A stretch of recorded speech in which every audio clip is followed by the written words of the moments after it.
So in this video, we have to study about the equation of a line. So how to find the equation of a line, and the equations of lines are mostly in this form: y equal to mx plus c.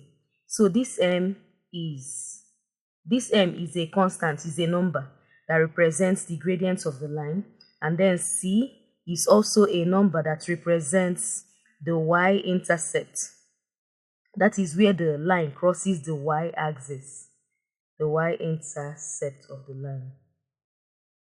Okay, so now we are going to be learning how to get equations when we are given the gradient and the y-intercept, which you can see it's already looking very easy. So we have to determine the equations of these lines when given the gradient and the y-intercept. So as a means of solution, the very first one, we have that the gradient, which we represent with m, and then c, right?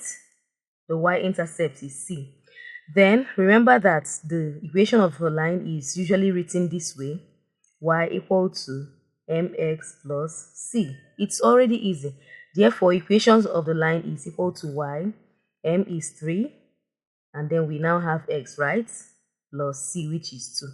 And that's all. This is the equation of that line. How easy it is. Very, very easy. Okay, so for the second one, we have that the gradient is minus 7 over 2. So m is equal to negative 7 over 2. And we have that the y-intercept is equal to negative 2. So still looking at this, we have to say that y, and of course that y is equal to, so m is negative 7 over 2. We write it that way, 7 over 2. So x, and then we have plus c, but c is negative 2. So we can't leave this equation this way. We have to rearrange it. We have to align it well. We have negative 7 over 2x. So plus minus gives us minus. We can't still leave it this way. We can as well leave it this way, but it's not good. We have to leave it in a straight line, like that doesn't involve this fraction. So what we do to eliminate this fraction is to multiply every item by this denominator 2. So we'll have that 2y is equal to minus 7x minus 2. And of course, we can also have it in the form that everything equates to 0. Again, like once you have an equation like this, you can change it anyhow you want until you can get something else out of it. We can still like rearrange all of them to equate them to 0, or we can leave it this way. But once you've gotten to this, you've had the equation in a straight line like this, it's okay, like not involving fractions. But let's go ahead. We have 2y, then minus 7x crosses over to be plus 7x. We can equate it to negative 2, or we can as well bring up the 2, bring the 2 over to this side. It becomes plus 2 equal to 0. Some equations are written this way, equating everything to 0. But the whole thing I want us to understand from this video is that once you're given the gradient of a line and you're given the y-intercept, you can just get the equation of that line straight in the easiest way from it. Here we've been asked to find the gradients and intercepts on the y-axis of the following lines. So we've been given a typical equation of a line. So from what we've learned, we have that the equation of a line is equal to y mx plus c, where m is the gradient and c is the constant of it's the y-intercept of the line. That is, it's a constant, but it represents where the line crosses the y-axis. So from this, we can see that the gradient represented by m is 3. Therefore, we have that the gradient, we don't even need to solve anything here. The gradient is equal to 3, and y-intercept is equal to negative 4. Just exactly what it is. Every sign is owned by the number it's in front of. Okay, so for this, we have that the gradient is equal to negative half, and then intercept, y-intercept is equal to negative 3. Now, let's look at this. What if it's not arranged in the form of y equal to something, something, something? It's arranged in this form that everything was equated to 0. What should we have done? So we are to find the intercept which the line makes with the y-axis. So for here, we are just to find out the intercept.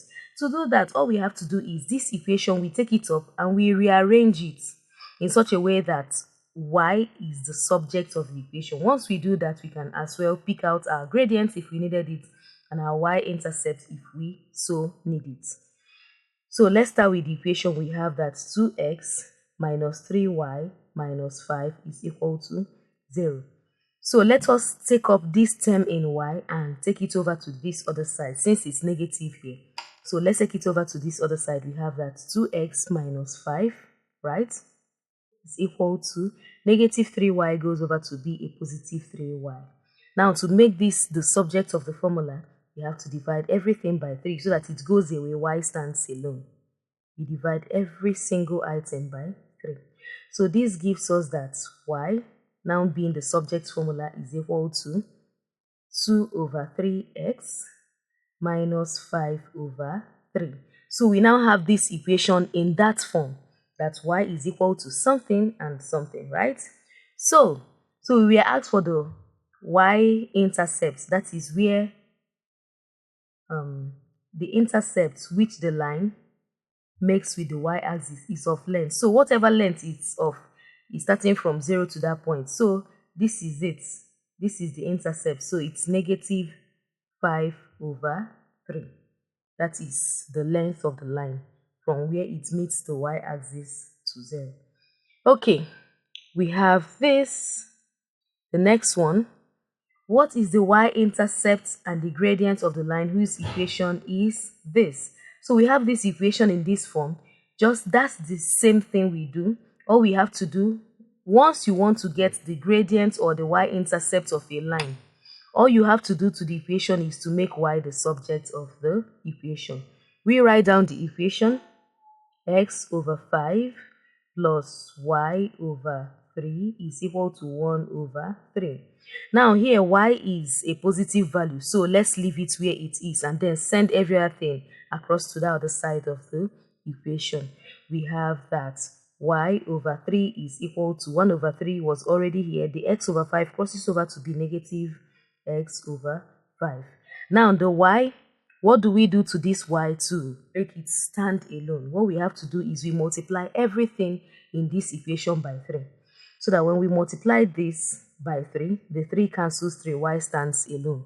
So we have that y is equal to, now we multiply this by 3, the 3 cancels 3, we have 1, right? We multiply this by 3, so it becomes 3x over 5. So minus 3x over 5, or 3 over 5x, anyone. So this is now the equation. So we were asked for the y-intercept and the gradient. Therefore, y-intercept is equal to 1, because this term that comes with x is our gradient, right? Then that other concept, that other value is the y-intercept. So it's equal to 1. And then we have that the gradient is equal to negative 3 over 5. We can as well rearrange this equation to interchange this. That is to have it in this form, that y is equal to negative 3 over 5 of x plus 1. So whichever form you have it. So I believe by now, once you're given the gradient and the y-intercept, you can form the equation of a straight line, or from the equation of a straight line, you can get the values of the gradient and the y-intercept.